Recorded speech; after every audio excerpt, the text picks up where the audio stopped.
Y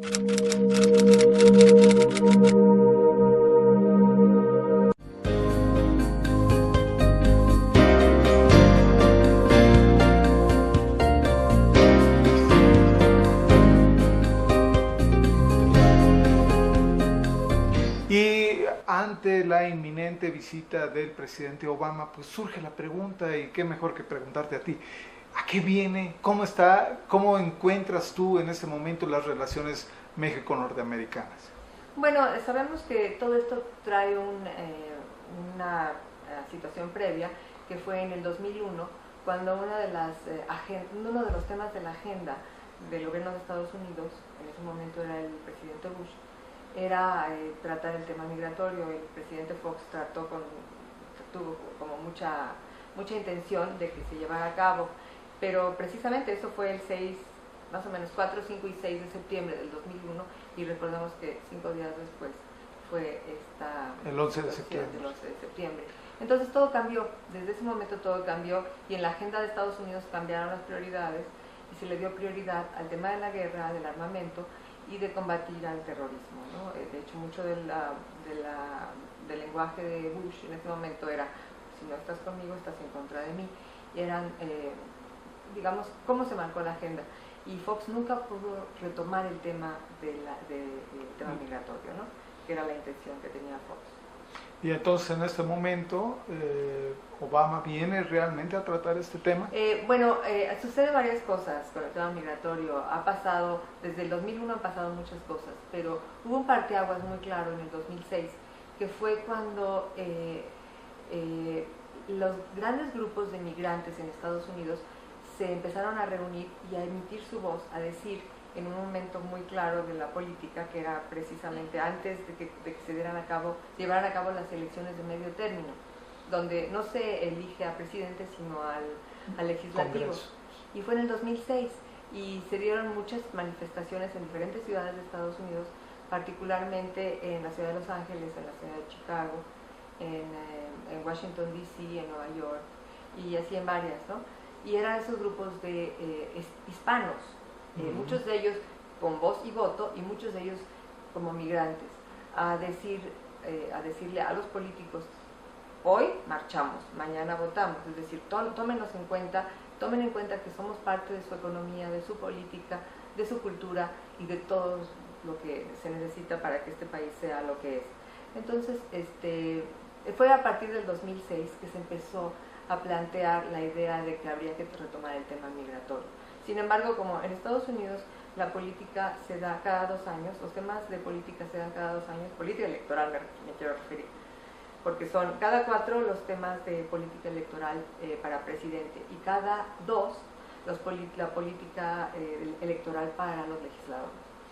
Entonces, bueno, el 2006 significó eso, y de ahí en adelante después cambió el gobierno, y pues Obama al principio estaba enfrentado a esta situación de la economía que estaba tan en mal estado, y ahora, después de que en Estados Unidos ganó Obama para su reelección, en este momento ahora los republicanos se han dado cuenta, perdieron las elecciones, y perdieron las elecciones tal vez por no haber tomado en cuenta a los migrantes o el tema migratorio como parte de su agenda para llevar a cabo una buena elección.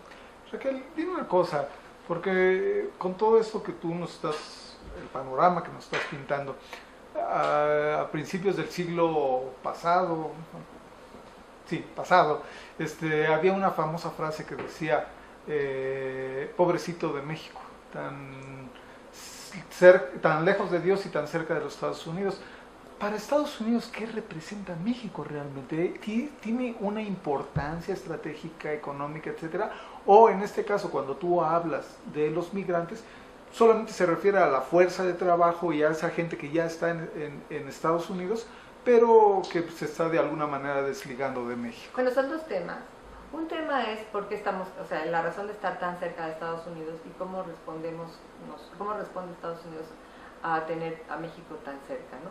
Bueno, puede servir para muchas cosas, puede servir incluso una válvula de escape cultural de parte de ellos hacia México, es decir, sirve como el lugar para, incluso se puede decir hasta para, como el traspatio, que en algún momento algún embajador lo llegó a decir, Y por el otro lado, el segundo tema es el tema el tema migratorio, el tema de la economía. ¿Para qué sirven los migrantes? ¿Por qué los migrantes no los han corrido totalmente de Estados Unidos? Que nos preguntaríamos, ¿qué Estados Unidos no sabe cuáles son migrantes legales o ilegales? Pues son unas palabras que ahorita están tratando de rebatir. Claro que lo saben. El asunto es que no se quieren deshacer de esos inmigrantes, porque esos inmigrantes significan algo para la economía muy importante.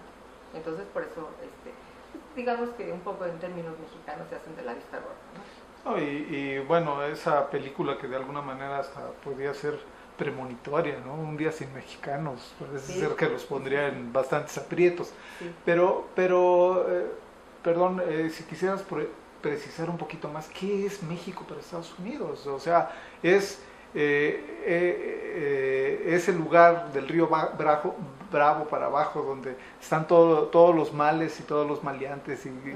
¿No? ¿Qué es? No, sí, significa mucho en muchas, digamos, más conceptualmente, más en temas, por ejemplo, de economía. Pues sirve como para todos los excedentes, eso lo sabemos los que trabajan en el tema de economía, los excedentes sirven para mandarse a Latinoamérica, esa es una de las cosas. En temas culturales también, porque bueno, se sabe que pues, pueden hacer intercambios culturales. Y también en temas de que hay algún momento donde se deja de ser poderoso, ¿no? Y de ahí, del río Bravo para abajo, ellos ya no son Estados Unidos, sin embargo siguen teniendo la influencia. Y México significa un poco un amortiguador. Exactamente, el amortiguador con el resto de Latinoamérica, porque aquí es donde, digamos, se hacen los ensayos políticos que se van a llevar más para abajo. Sabemos, por ejemplo, que se sostuvo la dictadura perfecta que le llamaban, ¿no? Por tanto tiempo, gracias a que había un soporte de Estados Unidos, ¿no? Y las dictaduras de Sudamérica también fueron aprobadas y sostenidas por Estados Unidos, pues para que no hubiera una represalia o que no intervinieran, por ejemplo, los regímenes comunistas en esas zonas, y era realmente la Guerra Fría se estaba dando también ahí, ¿no? Una cosa, ahorita que tú tocaste ese tema de la dictadura perfecta, refiriéndote al PRI en México, ¿estaremos de casualidad en un back to the future, en un regreso al futuro donde el PRI nuevamente vuelve a gobernar después de 12 años? ¿Y qué cosas va, desde tu punto de vista y sabiendo que manejas muy bien el tema de la opinión pública, qué cosas crees que va a traer este régimen del pasado y cómo se instrumentarían? Bueno, para mi especialidad es Estados Unidos, sin embargo, obviamente, pues sí, y el tema de opinión pública lo manejo. Yo creo que por ahorita la idea es que el PRI regresó a Los Pinos, la famosa frase que Fox siempre dijo, ay, no hay que dejarlos entrar otra vez. Regresó a Los Pinos porque ellos lo hicieron muy mal, los panistas lo hicieron muy mal. Entonces, bueno, regresó no por mayoría. En este caso, el PRI no ganó por mayoría, y eso hay que recordarlo. Eran 3 candidatos fuertes, y de esos 3 candidatos fuertes, Peña Nieto tiene a lo mejor escasos 30%. O sea, él ganó con 30%. Las otras dos terceras partes se repartieron entre los demás. Es decir, estamos hablando de que el 70% de la población no apoya a Peña Nieto, de eso estamos hablando.